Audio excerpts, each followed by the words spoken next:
Olá, a paz do Senhor, eu sou o pastor Célio Augusto e esse é o canal de videoaulas do CETADEB, do Núcleo 6630, aqui da FADEV, do Valparaíso de Goiás. Seja bem-vindo ao canal, estamos dando continuidade aí às nossas lições.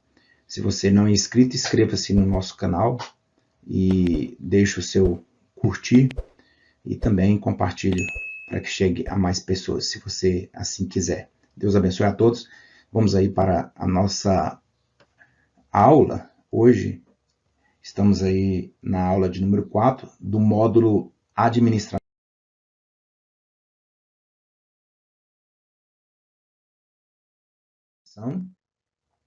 e Liderança Cristã com Ética. Hoje daremos continuidade à aula de número 4, o líder e o seu relacionamento com a igreja. Então, estamos falando aí sobre administração, sobre liderança, e hoje nós vamos falar sobre a questão do relacionamento que deve ter entre o líder e aqueles que foram colocados para ele liderar. Vamos fazer a leitura na palavra do Senhor. Escute aí essa leitura, Eclesiastes, capítulo 4, versículo do 9 ao 12. Acompanhe conosco. Trabalho, porque se um cair, o outro levanta o seu companheiro. Mas ai do que estiver só, pois caindo não haverá outro que o levante. Também se dois dormirem juntos, eles se aquentarão. Mas um só, como se aquentará? E se alguém quiser prevalecer contra um, os dois lhe resistirão. E o cordão de 3 dobras não se quebra tão depressa. Melhor é o jovem pobre e sábio do que o rei velho e Muito bem, foi feita então a leitura aí, e esse texto de Eclesiastes mostra claramente sobre a questão da unidade. Tem que ter unidade em tudo. Vai dizer claramente que é bem melhor serem 2 do que 1. E aí vai ter vários motivos e também situações em que essa pessoa ela tem que continuar, ela tem que ficar perto de pessoas, de outras pessoas. Então, o líder ele não é diferente. O líder tem que ter unidade com aqueles que Deus colocou ele para liderar. O pastor não é diferente de forma nenhuma. No último versículo vai dizer, né, que o cordão de 3 dobras ele não se quebra fácil. Se você pega um graveto, você quebra ele facilmente. Se você pega aqueles 2 pedaços agora desse graveto que foi quebrado e você tenta quebrar, talvez você vai conseguir quebrar, se for muito fino. Mas se você juntar aqueles que foram quebrados, você não vai conseguir porque criou-se força. Então, a unidade, ela traz força. Muito bem. Então, nós já vimos aí, nós temos aqui uma visão panorâmica do nosso módulo. Nós vimos aí a igreja e sua organização. Tem os vídeos, as aulas aqui, se você ainda não assistiu, assista todas essas aulas. A lição número 1, a igreja e sua organização, a liderança cristã. Na lição de número 3, a passada, que o card vai estar aqui em cima, nós vimos aí o líder e o gerenciamento pessoal, e hoje, então, falaremos sobre o líder e seu relacionamento com a igreja. Muito bem, vamos aí então para a nossa introdução. Na introdução, o nosso comentarista ele fala o seguinte, que o obreiro ele não pode de maneira nenhuma criar uma distância entre si mesmo e a igreja. Não existe essa situação de ficar afastado. Eu trabalhava em um local militar, e ali chegou um líder, um chefe, que iria ser o nosso chefe da seção, e ele ali, assim que ele chegou, ele chamou a gente e ele falou, olha, o meu jeito de trabalhar é isso aqui, ó. É eu na minha sala e vocês aqui no local de vocês. Para nós, aquilo ali continuaria da mesma forma. Então, foi colocado em prática o que ele falou. Ele ficava na sala dele e nós lá nas nossas dependências. Daqui a pouco, passou-se algumas semanas, olha ele lá no nosso meio, né? Ou seja, a pessoa não consegue ficar sozinha, de forma nenhuma, não consegue, porque ele vai depender, queira ou não queira, cedo ou mais tarde, ele vai depender de outras pessoas, porque ninguém consegue trabalhar sozinho. Então essa é uma situação que acontece muito e pode acontecer dentro da igreja. E se isso acontecer, pode trazer problemas sérios para o pastor e para o líder também de departamento. Então, não deve criar uma distância entre si mesmo e a igreja, considerando-se superior. Tem gente que pensa até assim, não, aqui tem lugares por aí para você fazer conversar com o pastor da igreja, você tem que entrar numa fila de espera. E não é porque muita gente está conversando com ele, não. É porque ele não quer contato com os seus liderados. Tá? Considerar superior aos membros, dificultando o acesso a ele ou discriminando os mais humildes. Não, eu converso só com os de posição aqui. Os mais, vamos dizer assim, os mais pobres da igreja. Eu conversa com o líder de vocês, o líder de departamento, ou outro pastor, mas comigo não. Não pode ser dessa forma. E o exemplo maior nós temos em Jesus Cristo. Jesus Cristo, ele é um grande exemplo. Ele conversava, por exemplo, ele conversou com Nicodemos, mas ele também atendeu a Bartimeu, que estava à beira da estrada esmolando. Então, Jesus é o nosso maior exemplo. Então, o pastor ele precisa saber se relacionar bem com seus liderados, e não só com os liderados, mas também com os colegas de ministério, aprendendo a trabalhar como uma equipe unida numa única força. O primeiro ponto da nossa lição, nós vimos aí somente um pouco da introdução. O primeiro ponto vai tratar sobre desenvolver uma interação adequada. E para isso, o líder ele tem que conhecer bem duas coisas: a personalidade da pessoa e também respeitar o jeito de pensar e interpretar as coisas da outra pessoa. Só que aqui cabe uma ressalva. Tem que se ter cuidado sobre essa questão de interpretar e pensar de outra pessoa, desde que aquela pessoa esteja pensando e interpretando algo que não choque com a palavra de Deus. Se chocar, o líder ele pode respeitar o jeito de pensar, mas ele não pode concordar. Concordar é diferente, porque muitas vezes ele pode, então, estar concordando com algo que vá ferir a palavra de Deus. Então, essa a situação. Vamos passar aqui para frente. Ainda desenvolvendo uma interação adequada, aí vai falar aqui sobre as características da personalidade. Toda pessoa ela tem personalidade. Então, nós precisamos compreender o outro como ele é e conhecer os traços da personalidade daquela que caracterizam aquela pessoa. Então, é comprovado que nem o gêmeo ele é igual ao seu irmão. Ou seja, todas as nossas digitais elas são diferentes. A digital de um gêmeo para o outro é diferente também. E isso caracteriza claramente que os dois eles não são a mesma pessoa.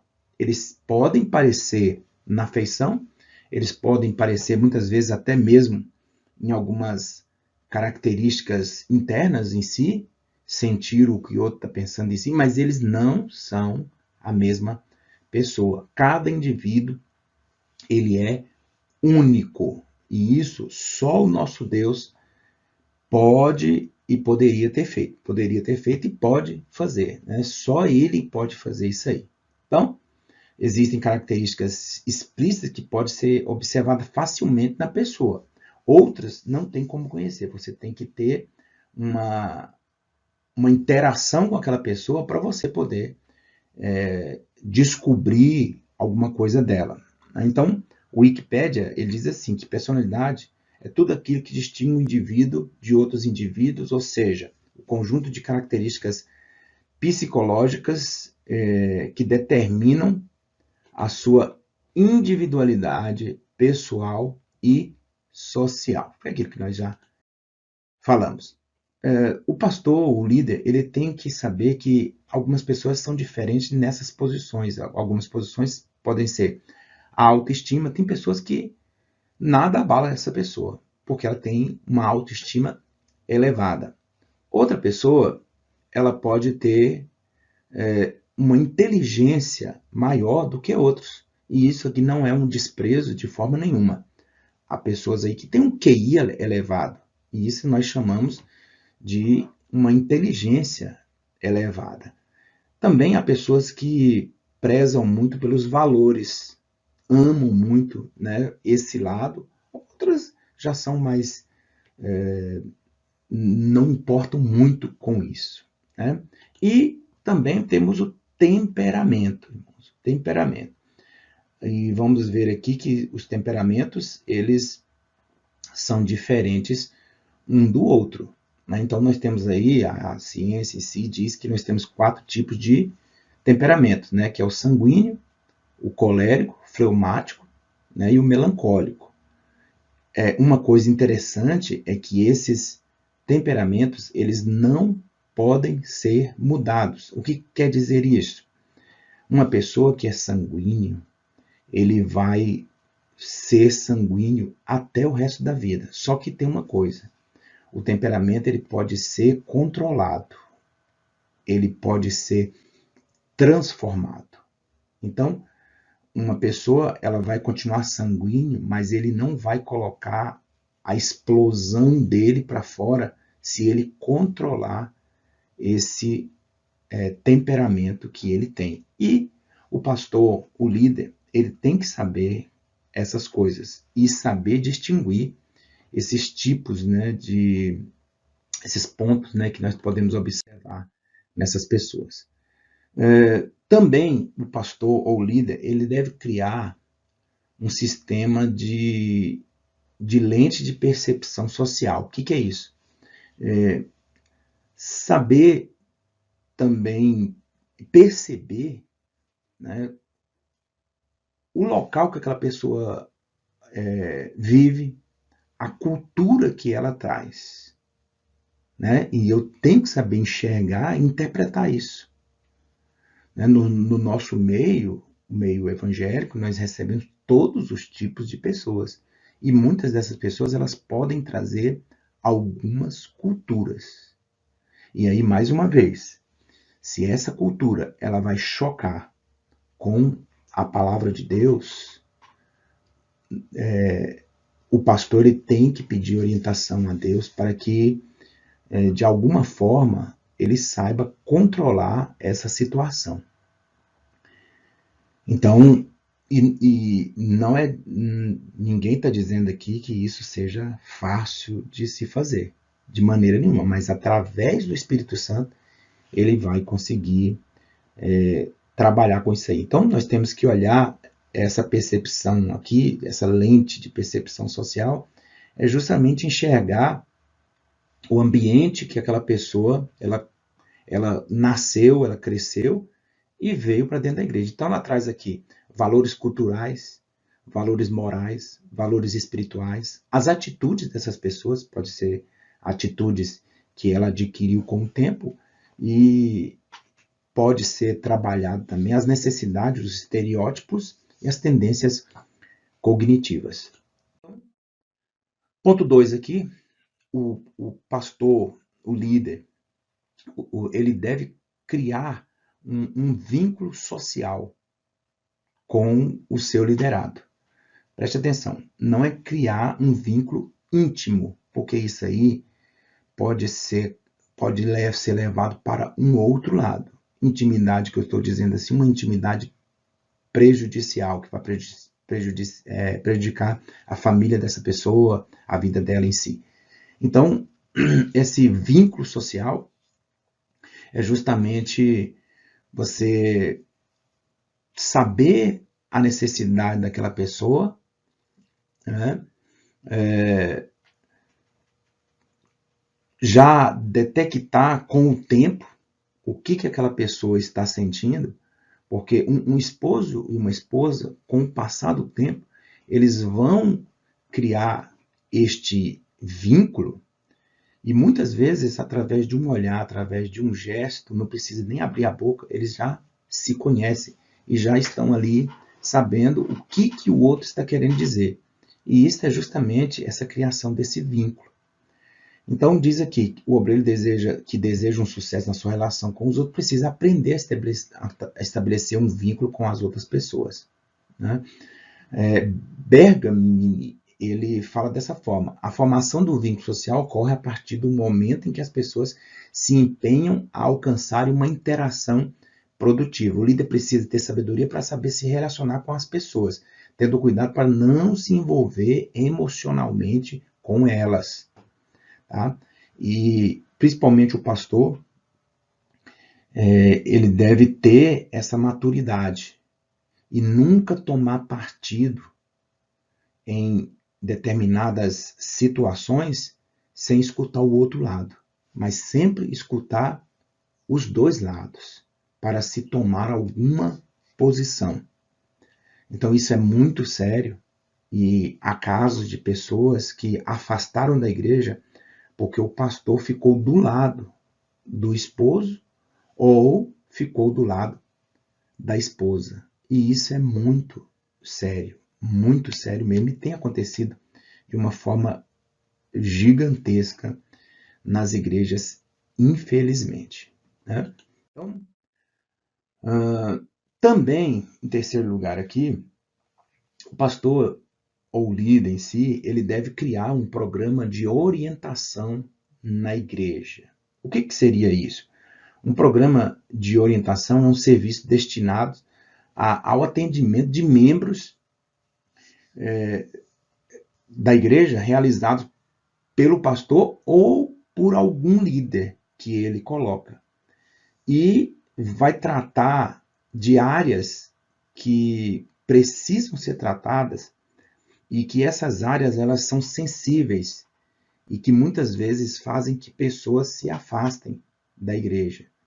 Então, trabalhos como aconselhamento, palestras, cursos e outras coisas que vamos falar mais à frente, né? Então, a necessidade de um programa de orientação. Aí o comentarista vai dizer aqui uma coisa que tem acontecido bastante, como já falamos. Poucos líderes já se deram conta disso. Que se tivesse criado um programa de orientação na igreja, talvez não teriam perdido muitos membros na igreja. Então, algumas questões que têm que ser tratadas abertamente. E isso vai acontecer nesses cursos, nesses aconselhamentos. Tá? Então, e quais são essas áreas? Aqui são citadas algumas áreas.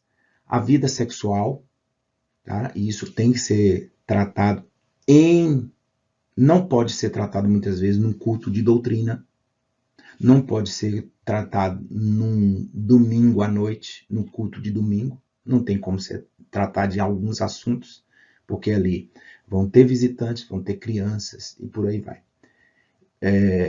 Muitas vezes você atinge aquela pessoa que está ali naquele culto não vai entender isso e nunca mais vai voltar para a igreja. Então, a vida sexual, a vida emocional, tá? Isso aqui é muito sério também, e juntando com a vida, a saúde das pessoas. A vida emocional em si é tratar sobre depressão, sobre ansiedade, né? Trazer simpósios para a igreja, trazer cursos para a igreja, trazer psicólogos para poder falar como foi na última aula. Foi o psicólogo Samuel Teles. Se você não assistiu, o card vai estar aí em cima para você vir. E na aula 3, sobre a saúde do líder, né, como que ele deve estar se tratando. Então, nessa área emocional, na área familiar, aqui são estudo para casais, encontro para casais e por aí vai. E a saúde financeira, né, a área financeira, e também tem que ser tratado. Muitas pessoas estão endividadas e muitas vezes por bobagem. Entram em dívidas, tem gente que acha que cartão de crédito, receber um cartão de crédito já vai, aquilo ali é uma mina de ouro, de maneira nenhuma. Como já falamos outras vezes, cartão de crédito é uma armadilha, tem que ter cuidado com isso. A saúde da pessoa tem que ser tratada, trazer doutores para falar, ginecologistas para falar na igreja, né? Ortopedistas para falar na igreja, ou também fechar a igreja um dia para trazer médicos para tratar. Muitas vezes tem médico dentro da igreja que pode doar um pouco do seu tempo ali para tratar de assuntos para essas pessoas. Então, esses são os programas de orientação que podem e devem ser tratados na igreja. Então, quando um problema não é bem tratado, o que acontece com essa pessoa? Pode trazer para essas pessoas consequências drásticas, e aí cria-se então um estigma para essa pessoa, que ela vai pensar que fracassou, não tem mais o direito de ser restaurado, né? E quem é que está à frente disso aí? É o pastor. O pastor que foi colocado por Deus para cuidar e admoestar, presidir o rebanho de Jesus Cristo, que é o sumo pastor. Então, cabe ao pastor, e aí também cabe ao pastor e à liderança tratar disso aí. Eu já falei numa aula em que eu passei por um local onde eu tinha ali um líder de jovens, onde ele cuidava dos jovens, qualquer problema, um jovem tinha uma desavença um com o outro, ele mesmo resolvia aquela situação, fazia os dois ali fazer as pazes, fazer as pazes ali, e ele trazia para mim somente o resultado daquilo, ou seja, pastor, fulano de tal e fulano de tal teve uma desavença, resolvi entre eles e tá tudo bem entre eles. E aquilo ali, com toda certeza, tirava a carga. Então, cabe a você, líder, a obrigação de ajudar ovelhas machucadas, desviadas, a se reabilitarem. Então, formas de orientação, como já falamos aqui, já demos alguma pincelada, pode ser o aconselhamento, palestras, cursos, acampamentos também, pode ser feito. Os acampamentos, eles têm esse lado que não tem como ser dentro da igreja. O acampamento é um local mais aberto, onde no acampamento você tem liberdade para poder conversar, inclusive entre si. Muitas vezes um membro da igreja não conversa com o outro, somente é paz do Senhor, mas no acampamento vai ficar horas e horas ali conversando tranquilamente. Tá? Então, isso é muito favorável. Ponto 4.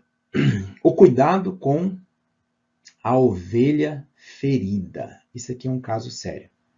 Há pastores, né, que olham por esse lado. Não, a Bíblia diz que não eram dos nossos, por isso saíram. Não podemos olhar desse lado. Muitas vezes é uma ferida muito simples e que é fácil de ser curada, mas o líder em si, ele despreza essa pessoa, essa ovelha, e muitas vezes apenas uma visita.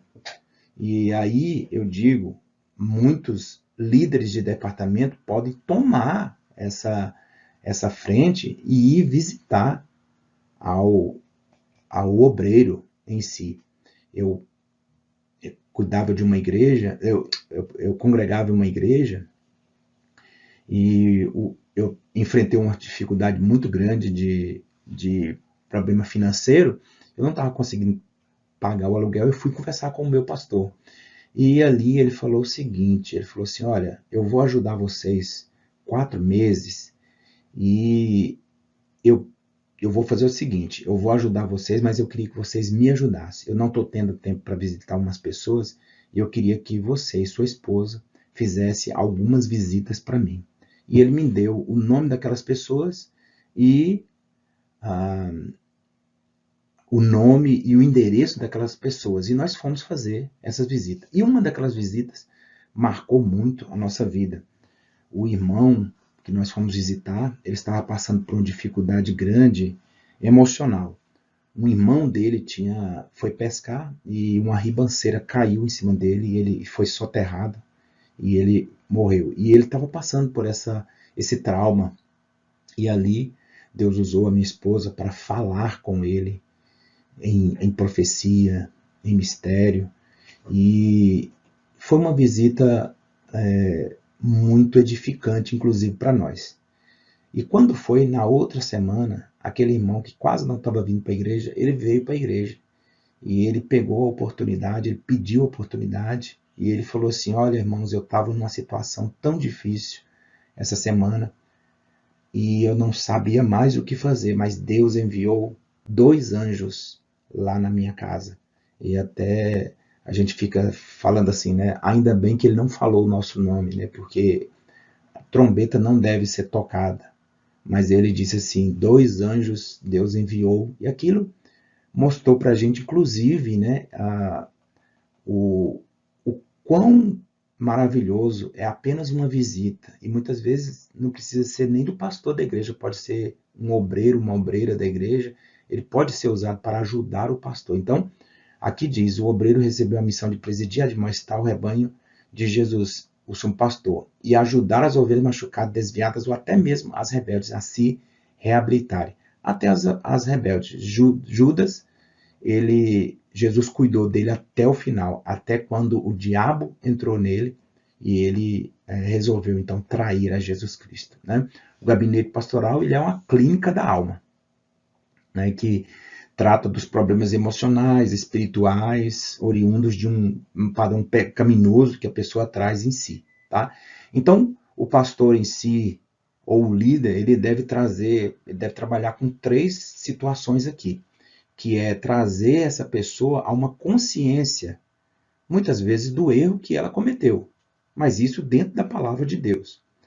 Além disso, conscientizar essa pessoa, trazer a essa pessoa a uma mudança, a não praticar mais. O texto da Bíblia Sagrada diz claramente que Jesus olhou para aquela mulher e falou, vai, não peques mais. Ou seja, isso aqui seria uma mudança que ela deveria ter. E trabalhar na reabilitação dessa pessoa.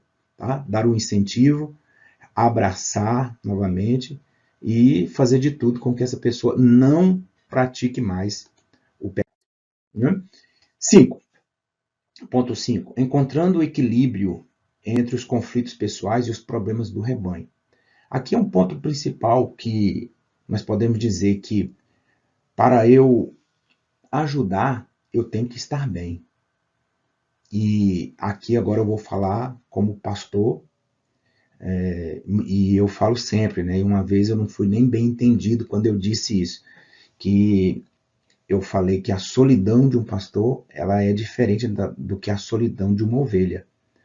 A solidão de um pastor, o pastor muitas vezes ele tem que sofrer calado, porque quando ele abre a boca, por exemplo, uma ovelha está passando por dificuldade, e se o pastor chegar lá e dizer que está passando a mesma dificuldade que ela, não vai resolver muito a situação, talvez vai aumentar a dor daquela ovelha e vai dizer, olha, até o pastor está passando por isso, então o meu problema não tem solução. Então, aqui diz assim, ó, quando alguém entra em crise na igreja, geralmente o pastor procura ajudá-la. O obreiro é um conselheiro nato que escuta e ajuda os membros da sua igreja na solução dos seus problemas. Aí esse pastor, esse líder, ele também tem que ser uma coluna para a sua própria família. Então a família tem que estar olhando para ele também, ver ele como uma coluna. Né? Ou seja, ele tem que escutar a esposa, os filhos. Mas aí entra essa questão aqui que eu falei. Mas e nos momentos de crise? Quem é que escutará? né? Quem é que vai escutar ele? Então, muitas vezes, esse obreiro, ele tem medo de não ser aceito pela própria igreja ou não ser compreendido pelos próprios colegas. Aí leva, muitas vezes, um obreiro a sofrer calado e não expor o problema que ele está passando. Então, só citando um exemplo aqui, um piloto de avião, um piloto de uma aeronave, que está passando por um problema sério de crise, de depressão, ele é muito perigoso. Ele está levando adiante aquele avião. E isso pode ocorrer um acidente justamente porque ele está passando por aquele problema. Então ele tem que se cuidar. Da mesma forma, o pastor. Então os resultados disso tudo aí pode ser drástico, né, para a saúde e também na área psíquica desse líder. Ponto 6. O líder e a administração de conflitos. Aqui entramos num assunto muito palpitante, que são os conflitos. Os conflitos, irmãos, vão acontecer. Os conflitos, eles acontecem aonde tem duas pessoas. Se tiver duas pessoas ali, cedo ou mais tarde pode acontecer algum conflito. Mas isso não é da agora. Os conflitos sempre existiram e sempre vão existir. A Bíblia mesmo vai dizer, lá em Atos capítulo 6, versículo 1, que estava acontecendo um problema sério ali, que eram as viúvas helenistas, ou seja, as viúvas daqueles judeus de fala grega que morreram, e essas viúvas agora estavam desamparadas. E houve um conflito ali, porque elas estavam falando que estavam desamparadas. E a igreja em si não estava querendo saber de ajudar a elas. Então foi resolvido esse conflito como? Criando os diáconos, para poder cuidar disso aí, enquanto os apóstolos eles cuidavam da pregação da palavra de Deus. Então, várias questões aí, quando a gente fala sobre os conflitos, surgem, né? Ou seja, o que significa conflito? Quais as causas do surgimento dos conflitos na igreja? Qual deve ser a atuação de um líder na administração dos conflitos? E é isso aqui que nós vamos ver agora. O que significa o conflito? Conflito, irmãos, aqui diz assim, olha, está ligado o quê? Sempre a discórdia, divergência, dissonância, controvérsia e antagonismo, ou seja, coisas diferentes. Ou seja, eu penso de um jeito, você pensa de outro. Tá? Então, controvérsia da mesma coisa. Eu exponho uma coisa e a pessoa não aceita. E por aí vai.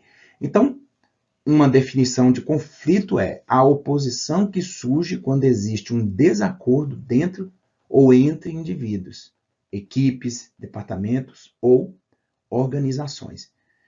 De acordo com esse conceito, o conflito implica em desacordo, contradição, muitas vezes no sentimento, no pensamento ou na conduta. Então, conflito sempre vai existir. Existiu conflito, inclusive, entre Paulo e Barnabé. Não foi, porque a gente pensa que toda vez que fala sobre conflito, está falando de briga, de murro, né, de vias de fato. Não, o conflito basta eu discordar, isso aí eu estou entrando em um conflito, queira ou não. A igreja e os conflitos. Então, como nós vimos aqui, a existência dos conflitos não é algo peculiar da igreja atual. A igreja primitiva viveu isso aí, e os maiores conflitos se deram através de perseguições, oposições, divergências doutrinárias. E quais eram os que mais se levantavam para criar esses conflitos? Os judaizantes.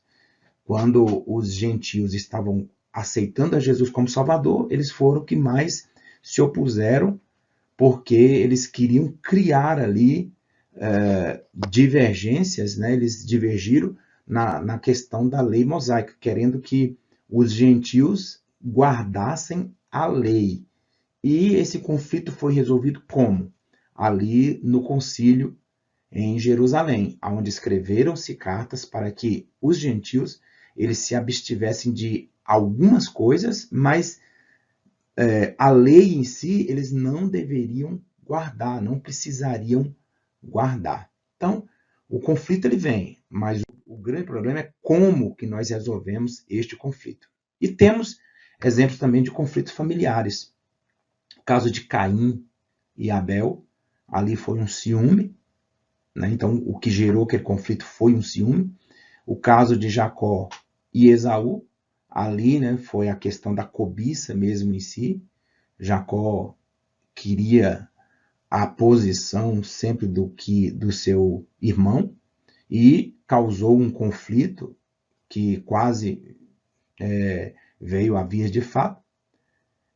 Temos aí o problema com Diná, quando ela foi desflorada também, houve um morticínio ali. A inveja dos irmãos de José, também da mesma forma, e ali causada por quem? Pelo próprio pai, a ter preferência. E nós temos aí também o caso de Tamar, né, de Judá e de Tamar, e a rebelião de Absalão.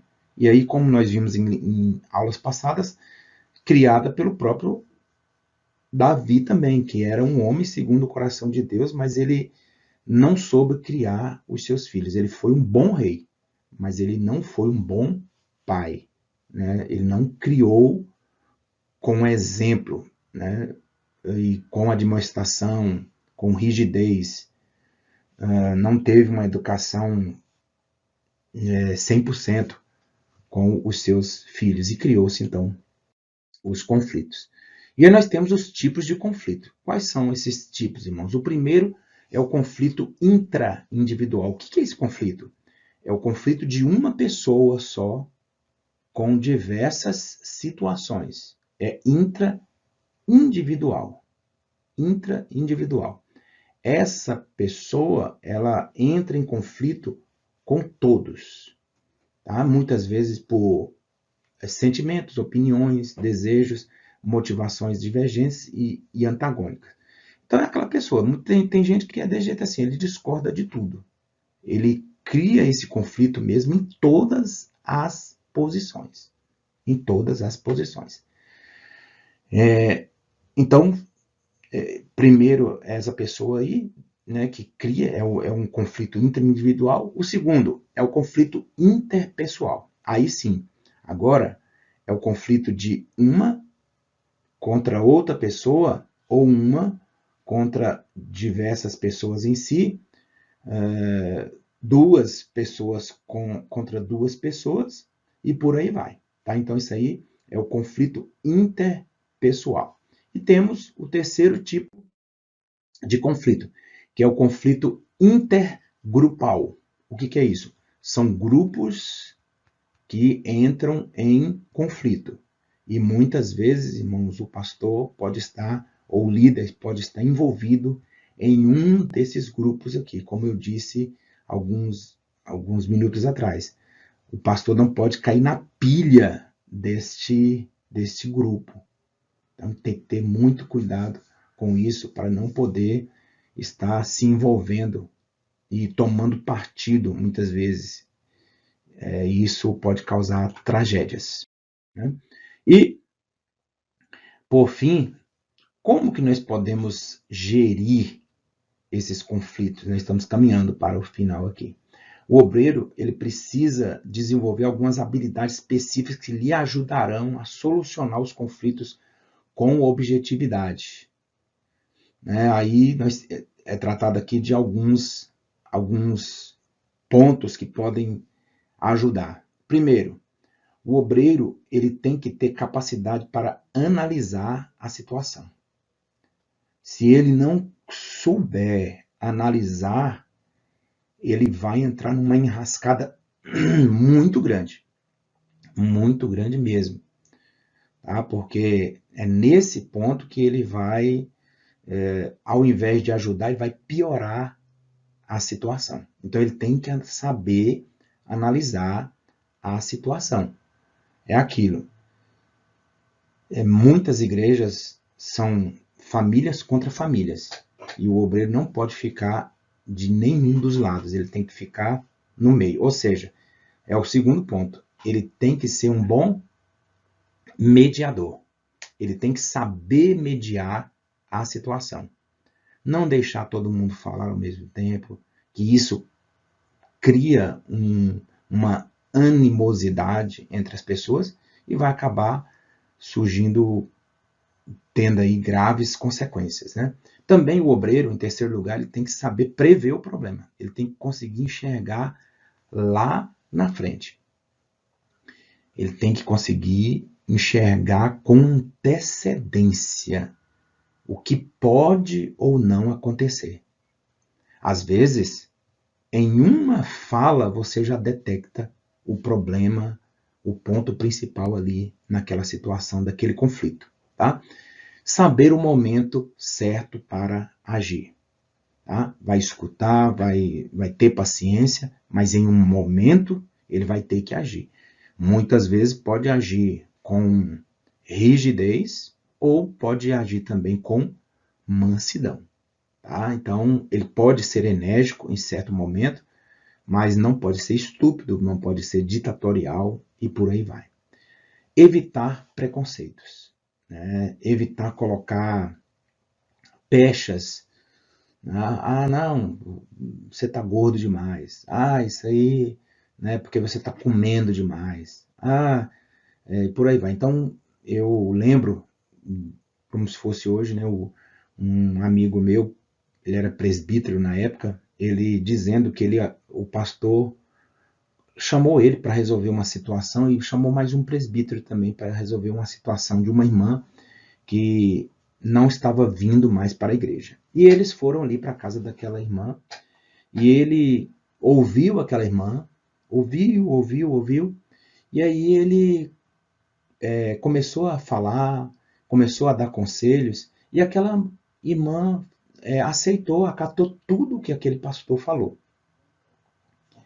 E em um determinado momento, depois que ele terminou, que já estava praticamente resolvida a situação, ele olhou para aquele presbítero que contou isso para mim e falou assim: você tem alguma coisa para falar? E ele falou assim: não, pastor, o senhor já disse tudo, eu não tenho mais nada para acrescentar. Aí o pastor olhou para o outro presbítero e falou: você tem alguma coisa para falar? Ele disse: eu tenho. Aí ele disse: olha, isso aí é sem vergonhice dela.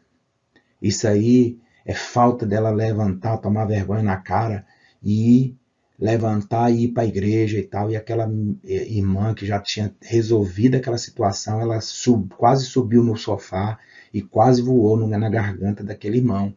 E aí o pastor que já tinha resolvido aquele conflito, ele teve agora que voltar do zero e ainda resolver o conflito dela com aquele presbítero.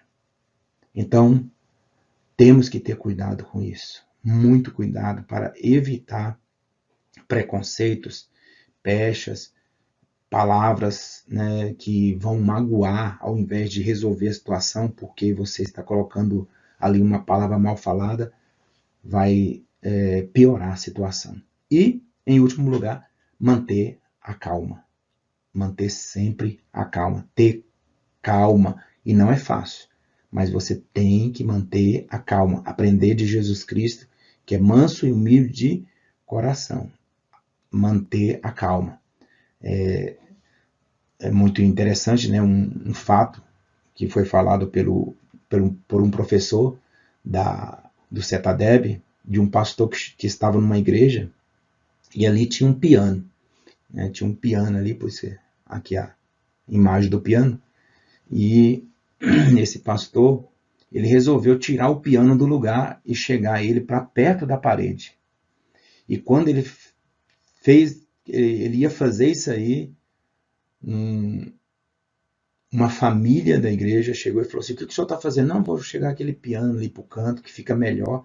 E eles falaram: não, o senhor não vai fazer isso não. Esse piano aí já está aí há muitos anos, desde que essa igreja foi formada, e o senhor não vai tirar isso daí não. E aquele pastor ficou tão chateado com aquilo, tão chateado, que ele saiu da igreja, pediu para sair da igreja, por aquela situação.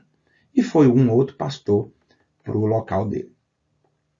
Passado 2 anos, esse pastor que tinha saído voltou naquela igreja. E quando ele chegou naquela igreja, Ele olhou e o piano estava encostado na parede, aonde ele queria encostar. E ele ficou ali abismado com aquilo. Depois que terminou o culto, ele chegou para o pastor e falou assim: olha, rapaz, aquele piano, ele está ali no canto e você conseguiu levar ele para lá. Olha, fica sabendo que eu saí daqui da igreja por causa desse piano, de não conseguir levar aquele piano lá para o canto. Como é que você conseguiu fazer isso? E o pastor olhou para ele e falou: olha, esse tempo todo que eu estou aqui, eu consegui chegar ele lá para o canto, sabe como? Toda noite eu vinha aqui e afastava ele 1 centímetro para perto da parede. E ele então conseguiu levar esse piano para o canto simplesmente pela calma.